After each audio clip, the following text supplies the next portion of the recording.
8 மாதங்களுக்கு முன்பு மாயமான இளம் பெண்.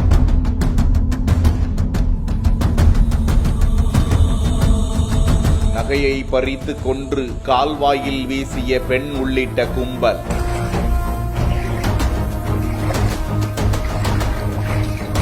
எலும்புக்கூடாக வெளியே எடுத்த பெண்ணின் உடல்.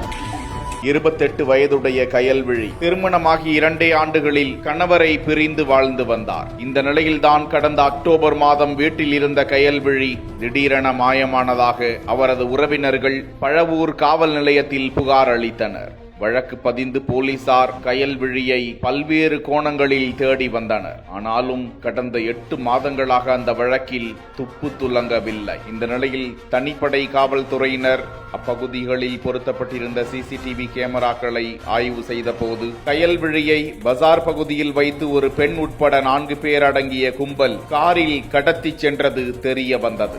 அந்த 4 பேரையும் பிடித்து வந்து நடத்திய விசாரணையில் கயல்விழி அணிந்திருந்த நகைக்காக அவரை கடத்தி சென்று கொலை செய்து களக்காடு சேரன் மகாதேவி சாலையில் உள்ள கங்கனாங்குளம் அருகே 80 அடி கால்வாய் பகுதியில் வைத்து கொடூரமாக கொலை செய்து உடலை கால்வாயில் வீசிவிட்டு சென்றது அவர்களது வாக்குமூலத்தில் தெரிய வந்தது.